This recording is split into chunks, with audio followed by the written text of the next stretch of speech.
श्री हरि भक्ति आस्था में हम ग्रंथ भक्तमाल से श्री राम और श्री कृष्ण के जन्म अवतार की कथा को सुनेंगे। राम अवतार की कथा को सुनेंगे। चैत्र शुक्ल की नवमी राम नवमी को श्री अयोध्यापति चक्रवर्ती महासम्राट श्री दशरथ जी के पुत्र के रूप में श्री रामचंद्र जी ने जन्म लिया। महारानी कौशल्या जी से श्री राम जी, कैकेयी जी से श्री भरत जी, सुमित्रा जी से श्री लक्ष्मण और श्री शत्रुघ्न जी प्रकट हुए थे। चारों बालकों ने कुल गुरु वशिष्ठ ऋषि से शिक्षा प्राप्त की। शिक्षा प्राप्त करके श्री राम और लक्ष्मण ऋषि विश्वामित्र के साथ ऋषि आश्रम में राक्षसों का संहार करने चले गए। विश्वामित्र जी के साथ राम और लक्ष्मण ने सीता जी के स्वयंवर में भाग लिया। यहाँ श्री राम जी ने शिव जी के धनुष पिनाक को भंग करके अपनी शाश्वत संगिनी देवी सीता जी से विवाह किया। मिथिला से अयोध्या में चारों भाई अपनी अपनी पत्नियों के साथ आए। समय बाद राजा दशरथ ने अपने प्रिय पुत्र श्री राम को अपना उत्तराधिकारी बनाने का विचार किया, लेकिन महारानी कैकेयी के वचन से बद्ध होकर राजा दशरथ ने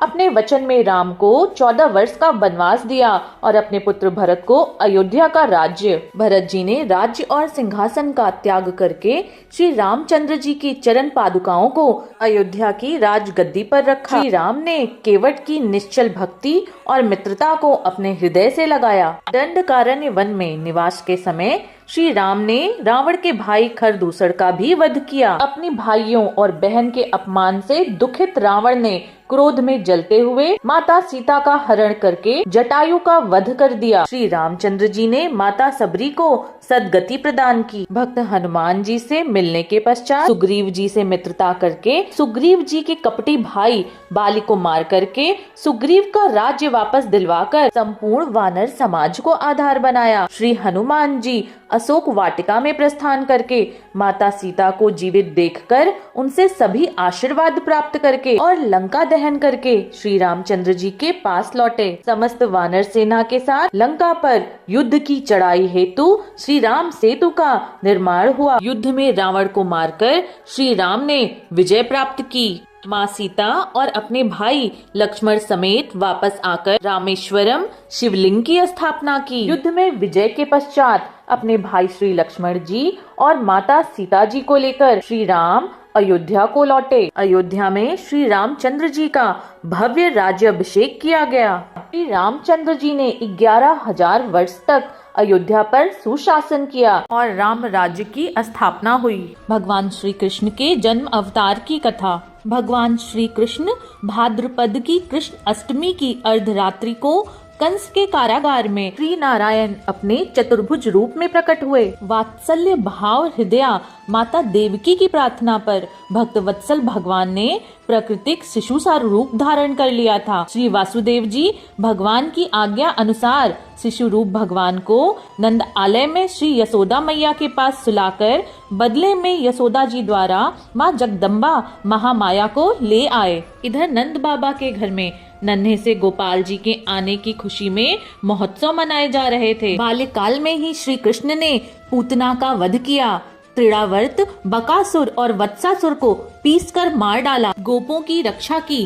कालिया नाग का दमन किया। नटखट नंद गोपाल की बाल लीलाएं बड़ी अद्भुत और अलौकिक थीं। वो गोपियों के घर से अपने सखाओं संग मिलकर माखन चुराते और खाते। गोपियों ने कृष्ण की शिकायत उनकी माता यशोदा से कर दी। माँ यशोदा ने श्री कृष्ण को रस्सी से बांधने की योजना बनाई, परंतु वो जब जब रस्सी को खींचती रस्सी छोटी पड़ जाती। श्री कृष्ण ने माता के प्रेमवश खुद को रस्सी से बंधवा लिया। रस्सी से बंधने की इस लीला के कारण श्री कृष्ण का एक नाम दामोदर पड़ा। भगवान ने यज्ञ पत्नियों पे भी अपनी कृपा की थी। गोवर्धन धारण की लीला करने पर इंद्र और कामधेनु ने आकर भगवान का यज्ञाभिषेक किया था। गोपियों की अतुलनीय प्रेम और भक्ति से शरद ऋतु की पूर्णिमा में भगवान ने महारास की क्रीड़ा की। के पश्चात अक्रूर जी मथुरा से वृंदावन आए। उनके साथ भगवान श्री कृष्ण तथा बलराम जी ने मथुरा के लिए प्रस्थान किया। मथुरा आकर श्री कृष्ण ने मुष्टिक, चारून, कंस जैसे महापापी का संहार कर दिया। माता देवकी एवं पिता वासुदेव को कारागार से मुक्त कराकर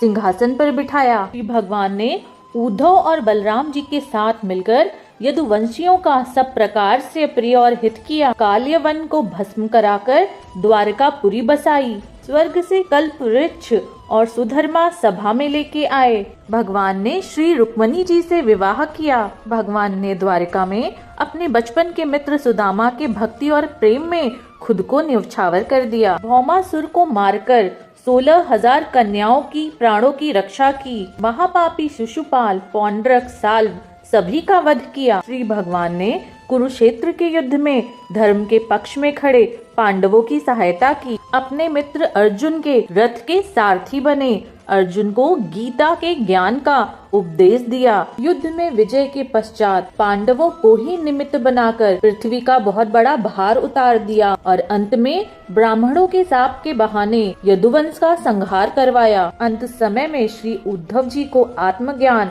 और धर्म निर्णय का निरूपण किया।